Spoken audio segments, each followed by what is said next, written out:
पिछले साल कन्याकुमारी से कश्मीर तक हमने यात्रा की।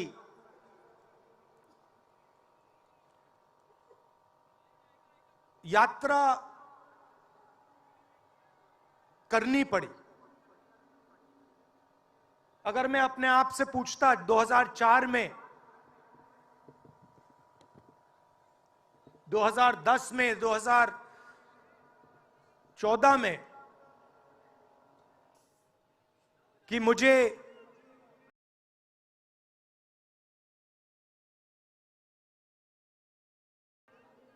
चार 4,000 किलोमीटर कन्याकुमारी से कश्मीर चलना पड़ेगा, मैं ऐसी बात सोच भी नहीं सकता था।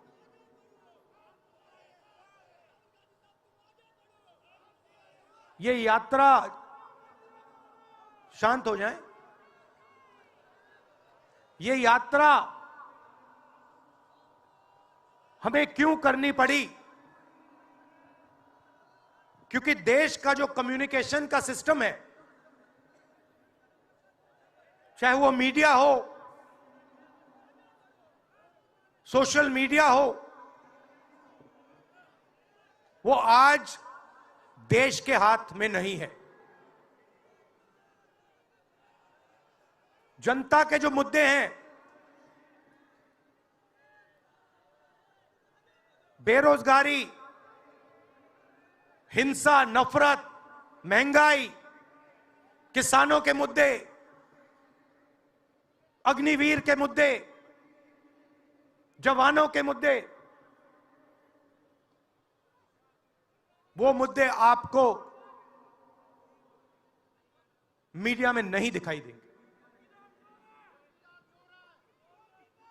तो हमने ये यात्रा करनी पड़ी क्योंकि और कोई चारा नहीं था। देश के ध्यान को पकड़ने के लिए विपक्ष को 4,000 किलोमीटर, और सिर्फ राहुल गांधी नहीं चला, यह गलतफहमी में मत रहिए कि ये राहुल गांधी चला है। सब पार्टियों के, सब विपक्ष के पार्टियों के लोग चले, सब नेता आए, हिंदुस्तान का पूरा विपक्ष इन यात्राओं में शामिल हुआ। शरद पवार जी आए, उद्धव जी आए, तेजस्वी आए।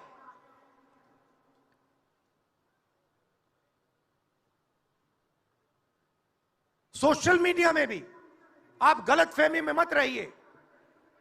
किसी ने कहा कि सोशल मीडिया एक रास्ता है, सोशल मीडिया रास्ता नहीं है, उस पर भी कंट्रोल है। अमेरिका की कंपनियों पे दबाव है।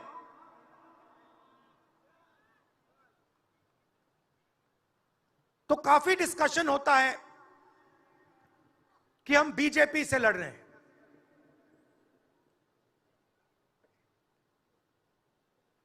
लोग सोचते हैं कि हम सब एक राजनीतिक दल के खिलाफ लड़ रहे हैं। देश भी सोचता है कि ये जो नेता स्टेज पे बैठे हैं, अलग अलग पॉलिटिकल पार्टीज से हैं, ये एक राजनीतिक पार्टी से लड़ रहे हैं। ये सच नहीं है, ये गलत है। हम राजनीतिक पार्टी से नहीं लड़ रहे हैं और ये समझने की जरूरत है।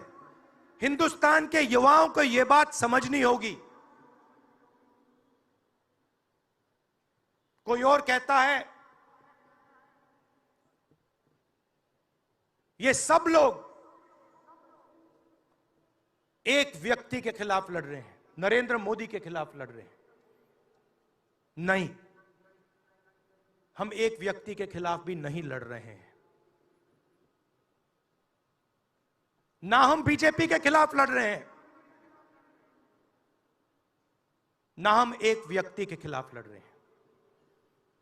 एक व्यक्ति को चेहरा बनाकर ऊपर डाल रखा है।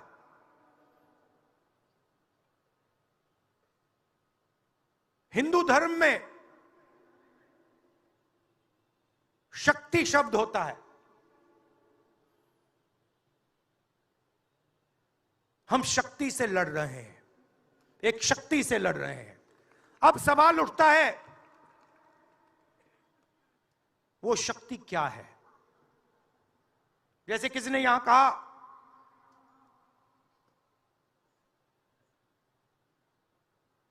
राजा की आत्मा ईवीएम में है।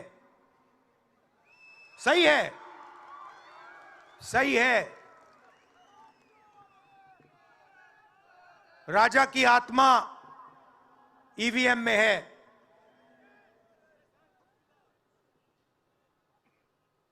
हिंदुस्तान की हर संस्था में है, ईडी में है, सीबीआई में है, इनकम टैक्स डिपार्टमेंट में है। एक वरिष्ठ नेता, नाम नहीं लेना चाहता हूं, इसी प्रदेश के एक वरिष्ठ नेता कांग्रेस पार्टी को छोड़ते हैं और रो के कहते हैं, मेरी मां से रो के कहते हैं कि सोनिया जी, मुझे शर्म आ रही है, मेरे में इन लोगों से, इस शक्ति से लड़ने की हिम्मत नहीं है, मैं जेल नहीं जाना चाहता हूं। और ये एक नहीं है, ऐसे हजारों लोग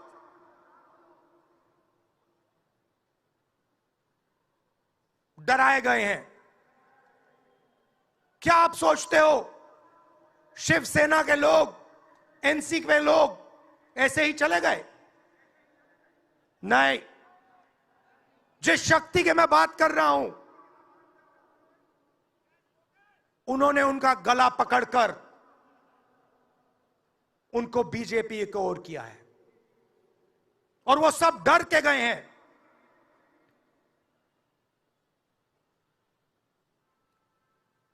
चार 4,000 किलोमीटर चला, उसके बाद 6,000 किलोमीटर मणिपुर से महाराष्ट्र, मुंबई, धारावी।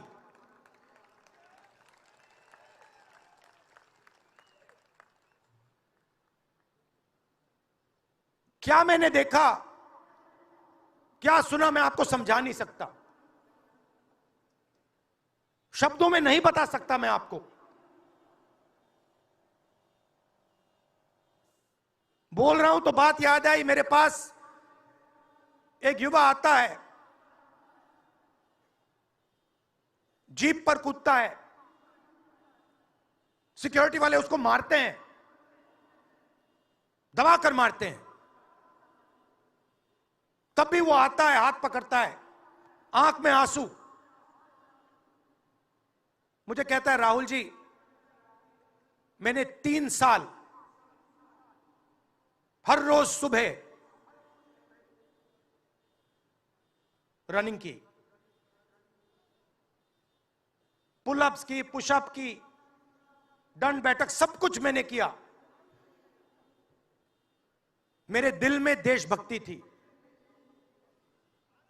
मैं चाहता था कि मैं लद्दाख में जाकर, ठंड में जाकर, ठंड में कांपूं, देश के दुश्मनों के सामने कांपूं, और एक दिन अगर मौका बने तो उनकी गोली भी खाऊं। यह मैंने सोचा था। राहुल जी, अग्निवीर लागू कर दिया। मेरे देश ने मुझे धोखा दिया है।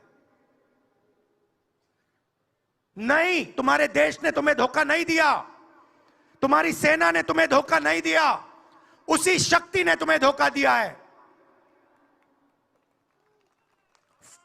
नरेंद्र मोदी भाइयों और बहनों सिर्फ मास्क है, मुखौटा है, जैसे ये बॉलीवुड के एक्टर हैं, उनको रोल दिया गया है कि भैया आज सुबह आपको ये करना है, कल आपको ये बोलना है, परसों आप ये करोगे, सुबह उठ के समुद्र के नीचे जाओ, चलो सी प्लेन में उड़ो। 56 इंच की छाती नहीं है, खोखला व्यक्ति है।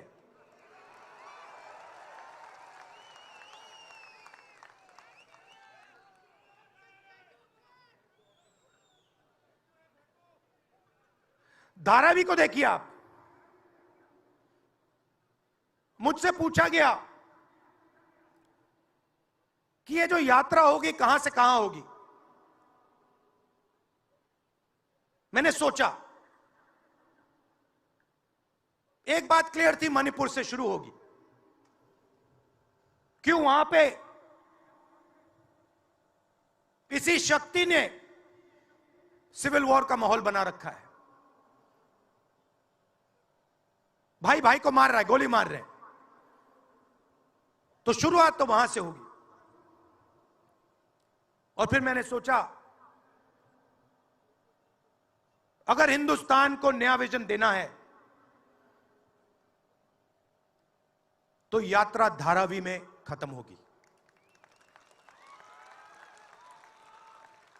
यह हुनर का कैपिटल है, हिंदुस्तान के टैलेंट का, स्किल का, हुनर का कैपिटल है। और इनको यहीं से, मुंबई से, इनके घरों से वही शक्ति इनको उठाकर बाहर फेंक रही है।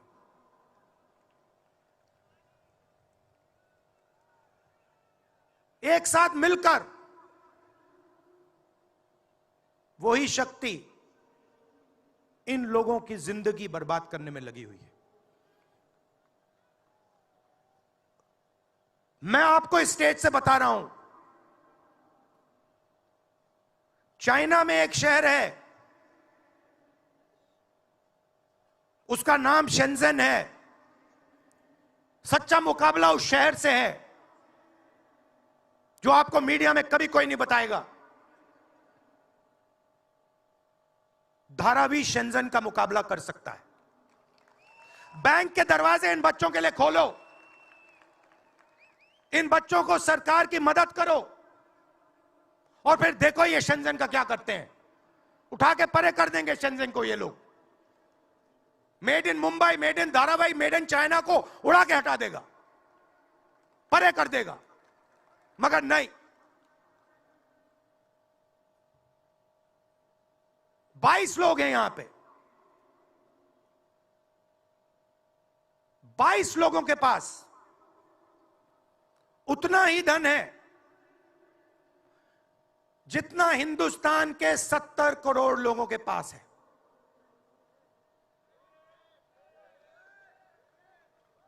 हिंदुस्तान में इंटरनेशनल एयरपोर्ट खुलवाने के लिए साल लग जाते हैं। 10 दिन में शादी के लिए इंटरनेशनल एयरपोर्ट खुल जाता है। वो ठीक है, कोई बड़ी बात नहीं है। अगर 10 दिन में शादी के लिए खुल जाता है वो ठीक है, करना है करो, मगर बाकी हिंदुस्तान में भी तो खोलो, बाकी प्रदेशों में खोलो। इन्होंने क्या गलती की है?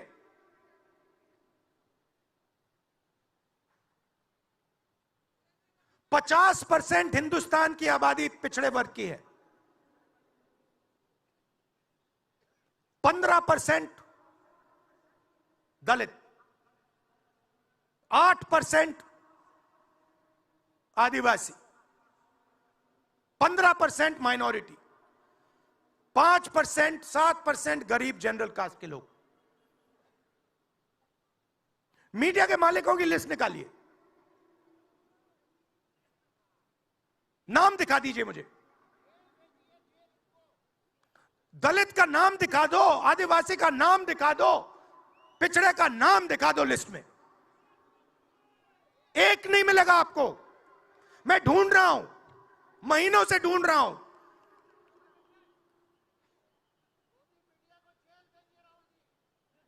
इनकी गलती नहीं है बेचारों की। जैसे मोदी जी मुखौटे हैं, जैसे उनका रिमोट कंट्रोल इनका भी है।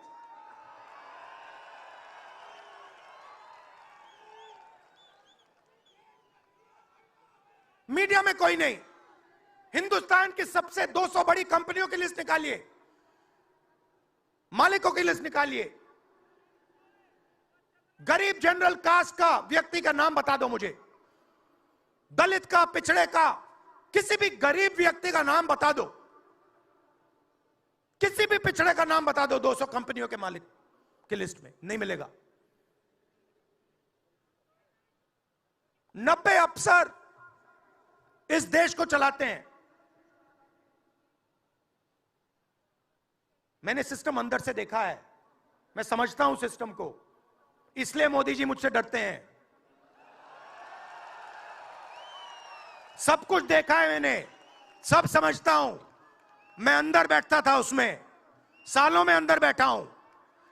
कोई नहीं छुप सकता मुझसे, और मुझे दबा भी नहीं सकते हैं। मोदी जी को दबा सकते हैं तो 90 लोग हैं, उसमें 3 पिछड़े हैं, 3 दलित, 1 आदिवासी। फर्स्ट जनरेशन गरीब जनरल कास्ट का मुझे दिखा दो, उसमें 1 नहीं मिलेगा।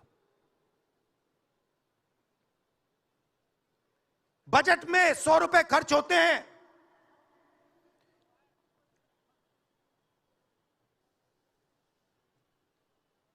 पिछड़े, दलित, आदिवासी सबको मिला दो, 6 रुपए का निर्णय लेते हैं। पॉलिसी कहां बनती है?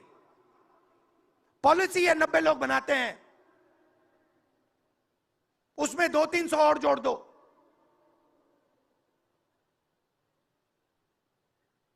उसमें 50-60 अरबपति जोड़ दो।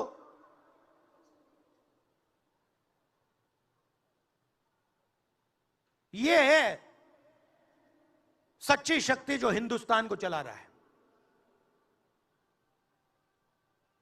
और इससे आप कोई नहीं बचेगा, आप में से कोई नहीं बचने वाला। यहां किसी ने ईवीएम की बात की, मैं आपको बता रहा हूं, ईवीएम के बिना नरेंद्र मोदी चुनाव नहीं जीत सकता है।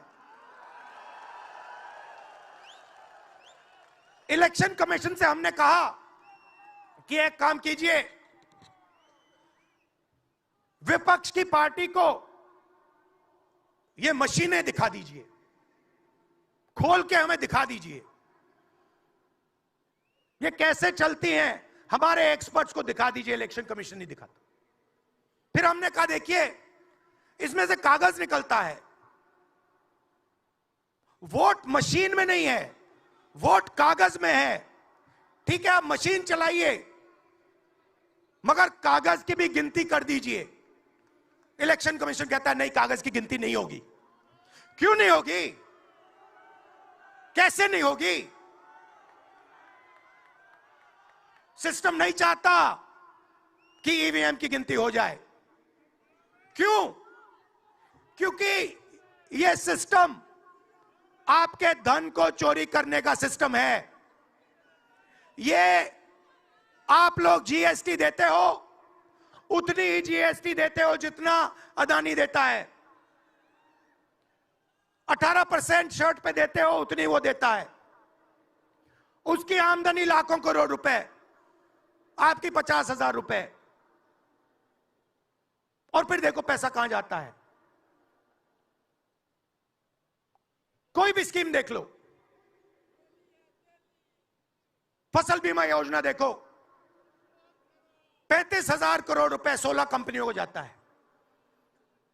उसमें आपको एक दलित नहीं मिलेगा, एक पिछड़ा नहीं मिलेगा, एक गरीब नहीं मिलेगा। कानून ये 90 लोग बनाते हैं। पैसा जाता है 16 कंपनियों में। और जब हमारे किसान कहते हैं ओला गिर गया, बारिश हो गई, बर्बाद हो गए, वो कहते हैं भैया नहीं, तुम्हें मुआवजा नहीं मिलेगा, ये तुम्हारा है ही नहीं, तुम्हें कैसे मिलेगा, मर जाओ जाके। नरेंद्र मोदी जी का काम आपके ध्यान को भटकाने का है।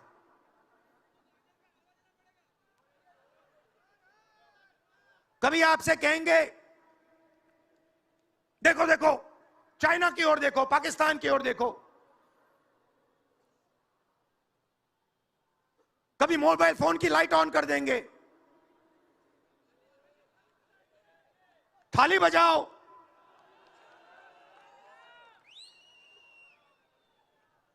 कभी कहेंगे देखो मेरा अपमान कर दिया,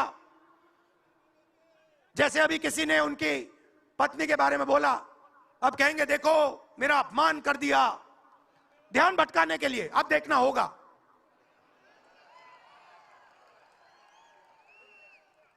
मगर यात्रा में यह सब साफ दिख जाता है, दर्द दिख जाता है, दुख दिख जाता है।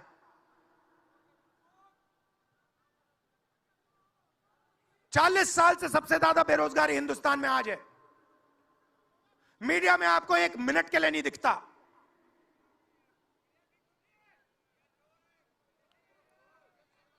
मोबाइल फोन आप देखते हो, चाइना का मोबाइल फोन, शर्ट खरीदते हो, चाइना की शर्ट, जूते खरीदते हो, चाइना के जूते। चाइना के युवा को फायदा हो रहा है, और किसको फायदा हो रहा है? और किसको फायदा हो रहा है? यह आपने कभी पूछा अपने आप से?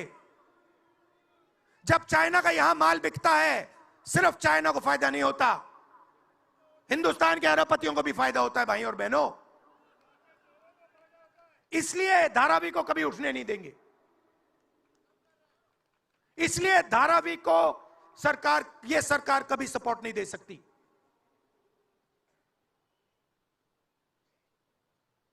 पूरा सिस्टम कंट्रोल में है।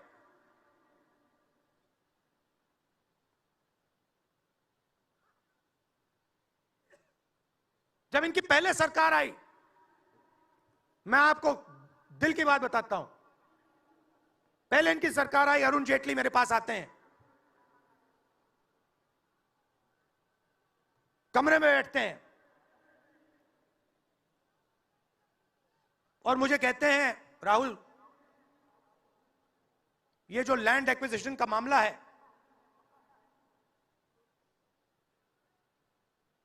तुम इस पर मत बोलो। क्यों नहीं बोलूं? जनता का मामला है। अगर बोलोगे तो तुम्हारे ऊपर हम केस लगाएंगे।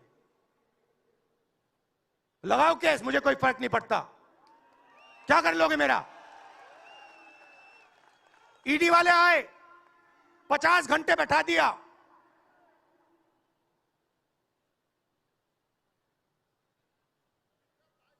अंत में पता है क्या बोलता है ईडी का अफसर? मुझे पता है क्या बोलता है? कहता है राहुल जी, आप किसी से नहीं डरते हो, आप नरेंद्र मोदी को हरा सकते हो।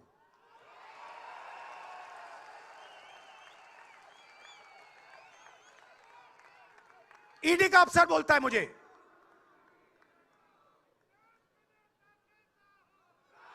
मगर मैं राहुल गांधी नहीं हूं। आप यह मत सोचो कि मैं राहुल गांधी हूं। आप यह मत सोचो कि उद्धव ठाकरे हैं। यह नहीं है, यह हिंदुस्तान की आवाज है। आप देखिए, हर प्रदेश से यहां लोग बैठे हैं, हर व्यक्ति ने अपनी यहां बात रखी। स्टालिन जी ने अपनी बात रखी, सोरेन जी ने अपनी बात रखी। यह हिंदुस्तान बोल रहा है। नरेंद्र मोदी जी की मीटिंग देखिए, वहां सिर्फ एक व्यक्ति बोलता है।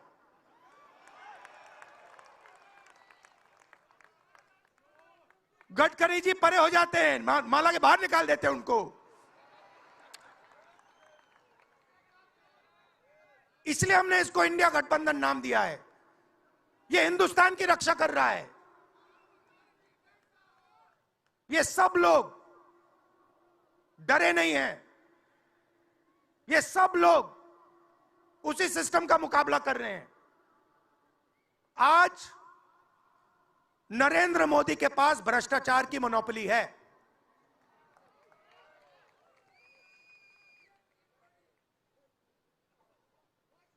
इलेक्टोरल बॉन्ड्स का सिस्टम निकाला। मैं आपको समझाता हूं। यहां पे जो छोटे छोटे सड़कों पे ना एक्सटॉर्शन चलता है, हफ्तेबाजी चलती है ना, वो नेशनल लेवल पे कर रहे हैं ये लोग। मैं बता देता हूं, 4 तरीके की हो रही है। एक, पहले ये कॉन्ट्रैक्ट देते हैं, सरकार कॉन्ट्रैक्ट देगी और सीधा परसेंटेज लेगी। इलेक्टोरल बॉन्ड देख लीजिए, उसमें साफ है, कंपनी को कॉन्ट्रैक्ट मिलता है, उसके एकदम बाद वो बीजेपी को हफ्ता देना शुरू कर देती है। दूसरा, सीधा एक्सटॉर्शन, ईडी सीबीआई भेज देंगे। जैसे यहां पे मुंबई का एयरपोर्ट इनको चाहिए था, ईडी सीबीआई भेजी, एयरपोर्ट किसी और को पकड़ा दिया, सीधा एक्सटॉर्शन। तीसरा, शेल कंपनी, जैसे यहां भी किसी ने कहा, अंबेडकर जी ने कहा, कंपनी की प्रॉफिट ही नहीं है और उससे ज्यादा पैसा वो बीजेपी को दे रही है। और चौथा, कॉन्ट्रैक्ट देने के पहले पैसा दो, कॉन्ट्रैक्ट लो। देखिए, मैं आपको एक बात कहता हूं, यहां मुंबई में किसी भी गुंडे को आप सीबीआई, ईडी और इनकम टैक्स पकड़ा दो, ठीक है, वो हो रहा है, वो ही हो रहा है। एक व्यक्ति ने इनको पकड़ रखा है, उनके पीछे एक और शक्ति है, वो कह रही है भैया आप देखो हमें ये एयरपोर्ट चाहिए। आपका एयरपोर्ट मुंबई का एयरपोर्ट है ना, आपने तो देखा, सीबीआई की इंक्वायरी हुई और उसके एकदम बाद मुंबई एयरपोर्ट अदानी जी को मिल गया। तो मैं आपसे कह रहा हूं कि इससे आपका नुकसान हो रहा है। नोटबंदी की, जीएसटी लागू की, जो हिंदुस्तान का रोजगार का सिस्टम था उसको खत्म कर दिया। चाहते हैं कि यहां सिर्फ 20-25 कंपनियों का राज हो। चाहते हैं कि ये जब छोटा धंधा चलाते हैं, सब्जी बेचते हैं, छोटे छोटे दुकानें चलाते हैं, चाहते हैं कि ये सब खत्म हो जाए और एक के बाद एक इनको खत्म कर रहे हैं। स्मॉल और मीडियम मैन्युफैक्चरिंग जो है उसको सबको खत्म कर रहे हैं। यही लोग तो चाइना का मुकाबला कर सकते हैं। जो स्मॉल और मीडियम इंडस्ट्री है वही तो चाइना का मुकाबला करेगी, वही तो देश को रोजगार देगी। उस नींव को उड़ा रहे हैं।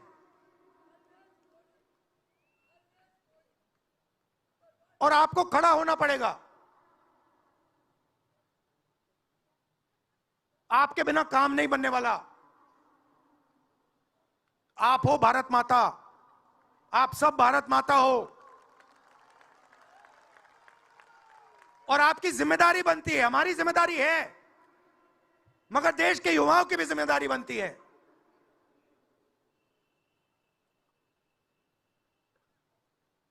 पूरा देश अग्निवीर के खिलाफ है। मैं 4000 किलोमीटर चला, एक युवा ने मुझे नहीं कहा कि अग्निवीर अच्छा लगता है। वो जो रो रहा था मुझे कहता है राहुल जी मैं नहीं जाऊंगा, मैं नहीं जाऊंगा, मैं अग्निवीर नहीं बनूंगा।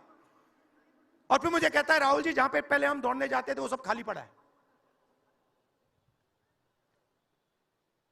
यात्राओं से मुझे बहुत सीखने को मिला, दर्द भी हुआ, चोट भी लगी,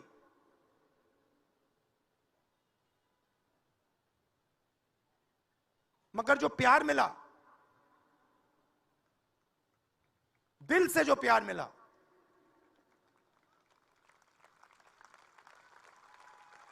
वो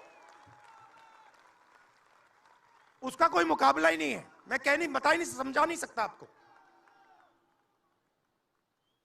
और जो भी आप मुझसे करवाना चाहो, जहां भी आप मुझे बुलाना चाहो,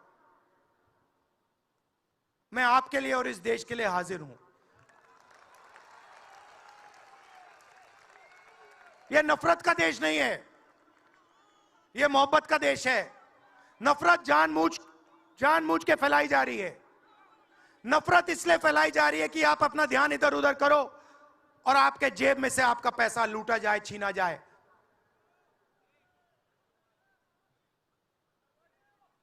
तो नफरत को नहीं फैलने दो।